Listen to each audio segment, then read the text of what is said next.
ඔය පරණ ඉදපු ලොක්කන්ට නම් බැරි වුණානේ PayPal ලංකාවට අරන් එන්න. මොකද මේකේ සිස්ටම් එක අවුල් හින්දා එයාලට වමනාව තිබ්බත් PayPal එක නම් ලංකාවට එන්න තීරණය කරලා තිබ්බේ නෑලු. PayPal account එකක් ඇයි ඔයා හදන්න ඕනේ? පිට රට අයලත් එක්ක ගනුදෙනු කරන අයට නම් ඔන්න අවුරුදු වගේ ඇති. Nice. වීඩියෝ එකට යන්න කලින් ඔයාලට මේ වීඩියෝ වැදගත් වෙයි කියලා හිතනවා නම් ටක් ගාලා පහළ තියෙන රතු පාට subscribe button එක උඩ ක්ලික් කරන්න අමතක කරන්න එපා. හරි ඉතින් කට්ටිය බලනවා ඇති මොකද මේ එකපාරට අතුරුදහන් වෙලා ඉඳලා මෙතනින් මතු උනේ කියලා. ඉතින් ලංකාවට PayPal කියන එක ගේන්න මීට අවුරුදු ගානක දශකයක වගේ කාලයක ඉඳන් ලංකාවට PayPal ගේන්න ගොඩක් ඇමතිවරු එහෙම නැත්නම් රජයේ මැදිහත් වීමෙන් කට්ටිය try කරාට මේ වෙනතුරු ඒක කරගන්න එයාලා අසමත් වුණා. හැබැයි මේ පවතින රජය ආණ්ඩුව ගත්තත් එක්කම ලොකු කාලයක් යන්න කලින් මේ PayPal කියන එක ලංකාවට අරන් එන්න ඔන්න කටයුතු කරලා තියෙනවා. ඉතින් සමහර විට වෙනත් අය මේකට දායක වෙන්නේ නැති. ඉතින් සමා වෙන්න යාළගේ නම් වශයෙන් මම කවුරුත් දන්නේ නැහැ. ඒ නිසා මම මේ වීඩියෝ එක එහෙම තදාන් කිරීමක් කරන්න යන්නේ නැහැ. නමුත් කෙසේ හෝ ලංකාවට PayPal ඔන්න නිල වශයෙන් 2026 මැයි මාසේ 15 වෙනිදා මට දවස මතක නෑ හරියටම සෝරි හරි කොහොම හරි අද ඔන්න PayPal අයිතිය ලංකාවට ලැබිලා තියෙනවා. ඉතින් දැන් ඔයාට තියෙන ප්‍රශ්නේ තමයි කොහොමද PayPal account එකක් හදාගන්නේ. ඉතින් ඒක තමයි මේ වීඩියෝ එකෙන් අපි කතා කරන්න යන්නේ. කොහොමද PayPal account එකක් Tamanටම කියලා හදාගන්නේ, Tamanගේ business එකට කොහොමද PayPal එකක් හදාගන්නේ. කෙසේ හෝ මේ වැඩේදී ඔයාට අවශ්‍ය වෙනවා ලැප් එකක් එහෙම නැත්නම් මොබයිල් ෆෝන් එකක්. අපි බලමු කොහොමද මේ වැඩේ ස්ටෙප් බයි ස්ටෙප් කරගෙන යන්නේ කියලා.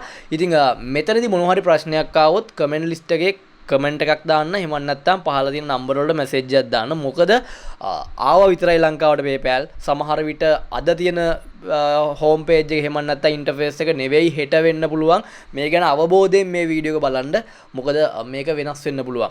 ඉතින් ගොඩක් වෙලාවට බිස්නස් එකක් කරන කෙනෙක් නම් ඔයාගේ බිස්නස් විස්තර ටික දාලා ඔයාට PayPal ගිණුම නිර්මාණය කරගන්න පුළුවන්. ඉතින් ඒ වගේම withdrawal කරන්න, ඒ වගේම අපේ සල්ලි හිට යවන්න මේ වගේ වැඩවලට මේ PayPal එක යූස් කරන්න පුළුවන්. ඒ වගේම මේ වෙනකොට බැංක් ගත්තාම PayPal එකට සපෝට් කරන්නේ BOC, ඒ වගේම සම්පත් සහ කමර්ෂල් කියන බැංක් ටික. ඉතින් එයාලගේ තාම ඇප්ලිකේෂන් එකට මං හිතන්නේ හරිම ඉන්ටර්ෆේස් එක දීලා නැහැ. ගොඩක් වෙලාවට මේ ඇප්ලිකේෂන් through ඔයාගේ account එක නිර්මාණය කරගන්න, ඒ වගේම ඔයාගේ withdrawal ගන්න, ඒකේ balance එක වෙන මේ ඇප්ලිකේෂන් එකෙත් පෙන්වන විදිහට ඉන්ටර්ෆේස් එක හැදෙයි ඉස්සරහට. තාම එහෙම ඔප්ෂන් ටිකක් හම්බෙලා නැහැ. මොකද අද මේ වැඩේ වුණේ. එතකොට මේ වීඩියෝ එක දාන්නෙම ගොඩක් වෙලාවට හෙට. ඒ කියන්නේ 16 වීඩියෝ එක වැටෙන්නේ 15 තමයි මේක හම්බුනේ. ඉතින් සතියක් දෙකක් යනකොට ගොඩක් වෙලාවට ඔයගේ බැංක් එකට අදාළ ඇප්ලිකේෂන් එකේ මේ ටික බලා ගන්න පුළුවන් වෙයි. අපි දැන් බලමු කොහොමද මේ වැඩේ කරගන්නේ කියලා. ඉතින් වැරදිලා ඉන්න වීඩියෝ එකත් එක්ක ඔයාලට බෝරින් වගේ නම් පොඩ්ඩක් ස්කිප් කරලා බලන්න. ඕන නැතම් මිස් වෙයි. එහෙම වුණොත් ආපස්සට අරන් බලන්න. හරි. ඉතින් මේන්ලි අපි මේ වීඩියෝ එකේදී කතා කරන්නේ PayPal එකක් හදාගන්න හැටි. ඔය ඉස්සරෝම PayPal කියන මෙන්න මේ වෙබ්සයිට් එකට යන්න ඕනේ. ඉතින් මෙතනදී www.paypal.com කියන වෙබ්සයිට් එකට යන්න. ඉතින් මම මේ විදිහට වෙබ්සයිට් එක ඇතුළට යනවා.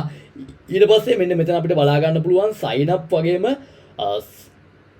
login කියන එක තියෙනවා. ඉතින් ඔයා අලුතෙන්ම account එක හදන නිසා මෙතන sign up කියන එක තමයි දෙන්න ඕනේ. ඔයාගේ පරණ account එකක් තියෙනවා නම් login දීලා එතන interface එක ඊළඟට එන තැන මොකද්ද තියෙන්නේ කියන එක බලලා ඔයාලට පුළුවන් තෝරාගෙන ඉදිරියට යන්න. ඉතින් මෙතන තියෙනවා personal business කියලා category දෙකක්. ඉතින් මෙතනදී ඔයාගේ personal account එකක් ගත්තොත් ඔයාලට පුළුවන් වෙන්නේ shop online without sharing your payment into checkout. ඒ කියන්නේ ඔයාගේ අතේ තියෙන සල්ලි ඔයාලට transfer කරන්න පුළුවන්. ඒ වගේම manage transaction and more කියලා තියෙනවා. ඉතින් මෙන්න මේ ටික තමයි ඔයාලට මෙතනදී කරගන්න පුළුවන්. ඒ වගේම business account එකක් ගත්තොත් ඔයාලට පුළුවන් ඔයාගේ customers ලාට payment කරන්න. ඒ වගේම පිටරට සල්ලි ඔයාගේ account එකට ගන්න. මේ වගේ ගොඩක් benefit තියෙනවා මේ business කියන එක තෝරගත්තොත්. ඉතින් මෙතනදී මම business කියන එක තෝරගන්නේ ඔයා මේ personal කියන එක ගියොත් ඔයාගේ ID verification එකක් එහෙම නැත්නම් license එක verify කරගන්න මෙන්න මේ වගේ අවස්ථාවලට ඔයාලට මුහුණ දෙන්න වෙනවා. ඉතින් මම මෙතනදී business කියන එක තෝරගන්නවා. ඊට පස්සේ get start කියන එකට ගිහිල්ලා අපි බලමු ඊළඟට එන්නේ මොකක්ද කියලා ඉන්ටර්ෆේස් එක. ඉතින් මෙතනදී ඔයාගේ නම දෙන්න පුළුවන් first name එක. මම මේ විදිහට නිකන් නම් ටිකක් දෙන්නේ. ඒ වගේම ඔයාගේ number එකක් දෙන්න පුළුවන්. මම මෙතනට මගේ number එක දෙනවා. ඒ වගේ ඉලක්කම් අකුරු 8ක් අවශ්‍ය වෙනවා. ඒ වගේම upper and lowest letters අවශ්‍ය වෙනවා. simple and කැපිටල් අකුරු මෙතනට අවශ්‍ය වෙනවා. ඒ වගේම enter list one number one symbol ඒ කියන්නේ ඔයාගේ ඉලක්කමක් ඒ වගේම symbol එකක් දෙන්න වෙනවා. ඉතින් මම මෙතනට මම මේ විදිහට password එකක් ගාගත්තා. මොකක්ද කියලා දන්නෙත් නැහැ. මම මෙතනට මගේ mail එක දෙනවා. හරි මෙතන ටික එක on කරන් ඔයා agree and create account දුන්නාට පස්සේ හරියටම password එක දෙන්න මේ කියන විදිහටම මෙන්න මේ වගේ තමයි බලා ගන්න පුළුවන්. ඊට පස්සේ ටික් එක අනිවාර්යයෙන්ම පල්ලේ තියෙන එක on කරන්න. එහෙම නැත්නම් මේකේත් page එක load වෙන්නේ නැහැ. ඊට පස්සේ ඔයාලට පුළුවන් agree and create account දෙන්න. ඉතින් agree and create account දුන්නාට පස්සේ ඔයාලට මෙන්න මේ වගේ interface එකක් තමයි open වෙන්නේ. ඉතින් මෙතනදී ඔයාගේ mail එකට එනවා code එකක්. අන්නේ code එක මෙතන code එකක් විදිහට type කරගන්න. මෙන්න මේ email you code කියන එක තෝරාගත්තට පස්සේ එතකොට ඔයාගේ code එක එන්නේ mail එකට. ඒක අනිවාර්යෙන් copy and paste එකක්. එහෙම නැත්නම් බලලා type කිරීමක් කරන්න මෙතනට. ඊට පස්සේ මේක තප්පර 3ක් වගේ ඇතුළත ඔයාගේ mail එකට send වෙනවා. ඉතින් ඒක හරියටම type කරන්න. ඊට පස්සේ මේ විදිහට code එක type කරාට පස්සේ you are all set. ඒ කියන්නේ ඔයාගේ වැඩේ දැන් ඉවරයි account එක හරි. ඊට පස්සේ හුඟක් වෙලාවටම මෙන්න මේ interface එකට open වෙනවා. මෙතනදී ඔයා before we start which describe your best. ඒ කියන්නේ මෙතනදී ඔයා business කියන එක තෝරුවාට අවුලක් නැහැ. ඒක තෝරන්න එපා. individual and sole profit කියන එක තෝරන්න. හරිද? මට ලොකුවට ඉංග්‍රීසි බෑ හිතන්න එපා.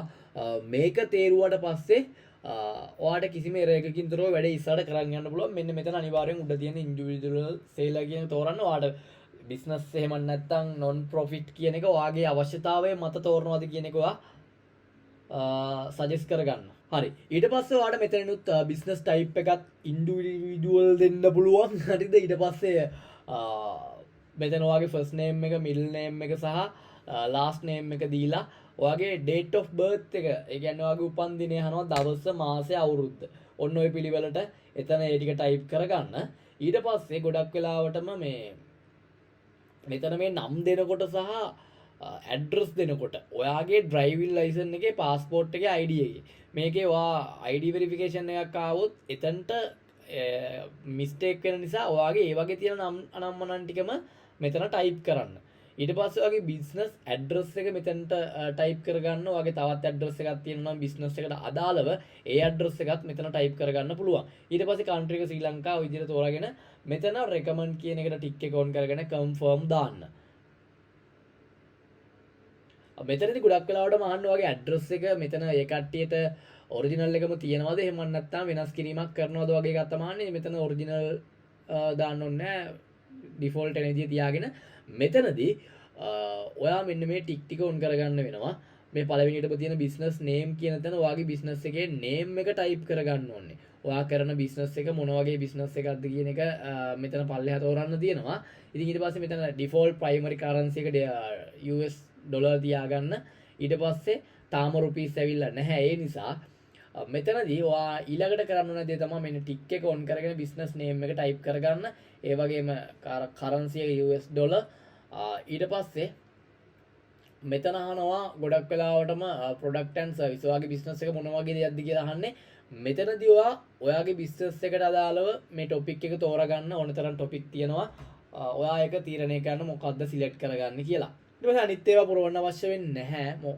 මෙතන business city postal code එක තෝරගන්න. ඊට පස්සේ මෙතනදී next කරාට පස්සේ ඔයාලට මෙන්න මේ වගේ තැනක් තමයි බලා ගන්න පුළුවන් වෙන්නේ. හරි. මෙතන recommended කියලා වැටිලා මේ විස්තර ටික දෙනවා. මෙතන skip කරන්න යට තියෙනවා පොඩිවට skip for now කියලා. මේක දුන්නාට පස්සේ මෙන්න මේ විදිහට open වෙනවා ඔයාගේ PayPal එක.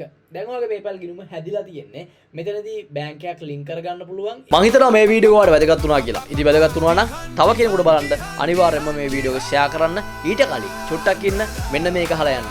ඔයා මේ වීඩියෝ එකට like එකක් දැම්මොත් තමයි මේකේ අවශ්‍යතාවය තියෙන තව කෙනෙකුට මේ වීඩියෝ එක පෙන්වන්නේ. ඒකට හේතුව තමයි මේකේ තියෙන reaction අනුව තමයි මේ වීඩියෝ එකට ඉස්සරහට views කීයක්ද යන්නේ කියලා තීරණය වෙන්නේ. ඉතින් ඒ හින්දා ඔයාගේ වටිනා like එක පුළුවන් නම් විතරක් මේ පහළ තියෙන like button එක උඩ touch කරන්න. ඉතින් ඒ වගේම ඔයාගේ අදහස් අනිවාර්යයෙන්ම ඒ වගේම ඔයාගේ ප්‍රශ්න මේ හැම දෙයක්ම comment list එකේ comment එකක් දාන්නත් අමතක කරන්න එපා. මම ගිහන් චාරුක මේ ගිහන් ප්‍රද YouTube channel එක. ඉතින් හැමදාම සතියකට සැරයක් මේ වගේ වැදගත් වෙන වීඩියෝ එකක් මේ channel එකෙන් ඔයාලට බලා ගන්න පුළුවන්. subscribe කරලා තියාගන්න. ජය වේවා.